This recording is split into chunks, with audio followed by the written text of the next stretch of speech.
Salam saudara-saudaraku, salam sehat diberkati Tuhan. Hari ini kita akan kembali merenungkan firman Tuhan. Mari kita berdoa. Ya Tuhan Allah kami di sorga, dalam Yesus Kristus, terpuji termulia Engkau Tuhan yang sudah memberkati kami hingga hari ini. Kami akan kembali merenungkan kebenaran firman-Mu Tuhan. Kami mohon Engkau mengurapi kami sehingga firman-Mu dapat meneguhkan iman percaya kami. Dalam nama Yesus kami berdoa. Amin. Saudara-saudaraku yang dikasihi Tuhan, firman Tuhan untuk kita renungkan bersama pada hari ini tertulis di dalam 2 Tawarik 13 ayat 13 sampai kepada ayat 18. Demikian firman Tuhan. Tetapi Yerobeam mengirim suatu pasukan penghadang yang harus membuat gerakan keliling supaya sampai di belakang mereka, sehingga induk pasukannya berada di depan Yehuda dan pasukan-pasukan penghadang di belakang mereka. Ketika Yehuda menoleh ke belakang, lihatlah, mereka harus menghadapi pertempuran dari depan dan dari belakang.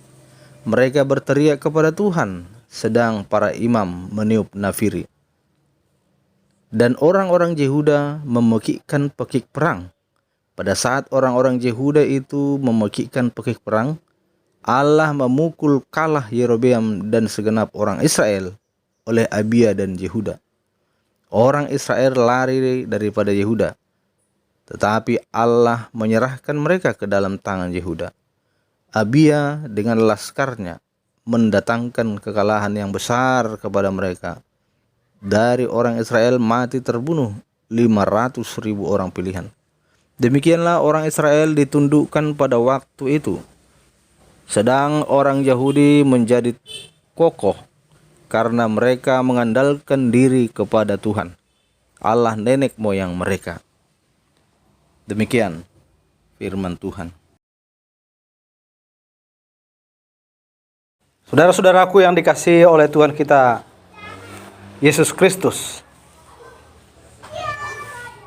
kita tadi sudah membacakan firman Tuhan yang berbicara tentang peperangan antara Yehuda dengan Israel yang dimenangkan oleh Yehuda yang dipimpin oleh Raja Abia. Nah, saudara-saudaraku yang dikasihi Tuhan, tema firman Tuhan hari ini Allah di pihak umatnya. Allah di pihak umatnya. Nah, Raja Abia yang diceritakan dalam pembacaan kita tadi menerima tanggung jawab sebagai seorang raja setelah kematian ayahnya Rehabeam. Pada masa kepemimpinan Raja Abia, bangsa Israel ini telah terbagi menjadi 2 kerajaan. Satu kerajaan utara, Israel Utara, itulah yang disebut dengan kerajaan Israel. Dan satu lagi kerajaan Israel Selatan yang disebut dengan kerajaan Yehuda. Kerajaan Israel dipimpin oleh Yerobeam. Dipimpin oleh Yerobeam yang melakukan kekejian di mata Tuhan, yang melakukan hal-hal yang tidak berkenan dan melanggar perintah Tuhan, di mana mereka menyembah Allah-Allah lain, menyembah ilah-ilah lain dan mendirikan patung-patung bagi mereka untuk mereka sembah. Itulah kerajaan Israel yang dipimpin oleh Yerobeam, di mana ada 10 suku dari Israel yang mengikuti jalannya. Sedangkan Raja Abia yang memimpin kerajaan Yehuda atau Israel Selatan, mereka ini mempertahankan penyembahannya kepada Tuhan bersama dengan imam-imam Lewi. Jadi kedua kerajaan ini bertolak belakang. Satu melakukan kehendak Tuhan, yang satu lagi menentang atau melakukan yang tidak dikehendaki Tuhan. Nah, Raja Abia memimpin peperangan pada saat itu melawan Raja Yerobeam. Israel Selatan berperang melawan Israel Utara atau Israel. Nah, pada saat berperang, saudara-saudaraku, pasukan kerajaan Yehuda ini dikepung di depan. Demikian juga dikepung di belakang. Karena kerajaan Israel ini yang dipimpin oleh Yerobeam ini pasukannya lebih besar dari pasukan Yehuda.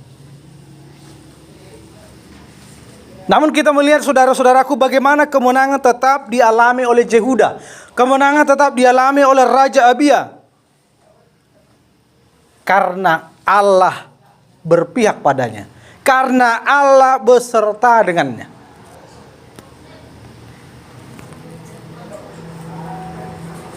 Allah beserta, Allah memimpin. Walaupun secara matematis, dari segi jumlah, dari segi kekuatan tidak sanggup. Tetapi karena mereka tetap melakukan kehendak Tuhan, maka Allah berada di pihak mereka dan memenangkan Yehuda. Dari segi jumlah pasukan tidak seimbang. Dari belakang, dari depan dikepung. Tetapi Allah memukul kalah pasukan Israel itu. Karena Abia dan rakyatnya, mereka tetap setia menyembah kepada Allah. Nah, saudara-saudaraku yang dikasihi Tuhan, di tengah berbagai-bagai permasalahan hidup, di tengah berbagai persoalan hidup kita, dan juga sebagai orang yang memegang kebenaran Kristus di tengah kehidupan kita saat ini, terkadang kita merasa terhimpit dan terkepung. Bahkan kita mungkin berada di posisi yang lebih lemah. Namun satu hal yang bisa kita pegang, saudara-saudaraku, bahwa orang-orang yang mempercayakan hidupnya kepada Tuhan Yesus, mereka akan memperoleh kemenangan. Yang mempercayakan hidupnya kepada Tuhan, maka mereka akan memperoleh kemenangan.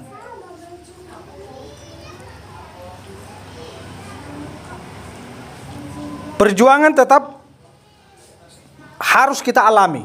Perjuangan tetap harus kita lakukan di dalam setiap persoalan, permasalahan atau peperangan yang kita alami.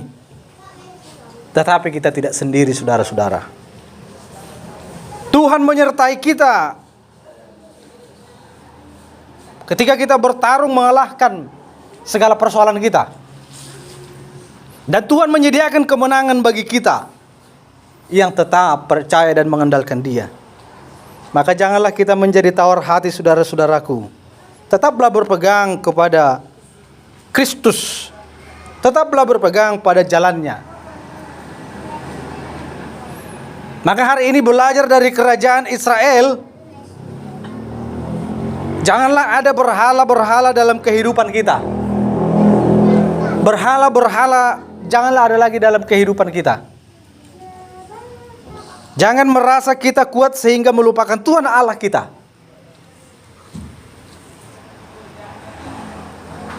Seberapapun kekuatan kita, seberapapun besar kekuatan kita, saudara-saudaraku, seberapapun kemampuan kita, itu akan sia-sia, saudara-saudara, bila kita berada di luar Allah. Seperti pasukan Israel, besar, kuat, tetapi sia-sia ketika mereka berada di luar Allah. Namun sebaliknya, Yehuda yang hanyalah sedikit, tetapi karena mereka tetap di jalan Allah, maka mereka memperoleh kemenangan. Oleh karena itu, saudara-saudaraku, melalui firman Tuhan hari ini, biarlah kita tetap setia menyembah hanya kepada Allah, tetap setia mengandalkan Allah dalam hidup kita, karena Dia akan memberikan kemenangan dalam setiap persoalan kehidupan kita. Amin, kita berdoa.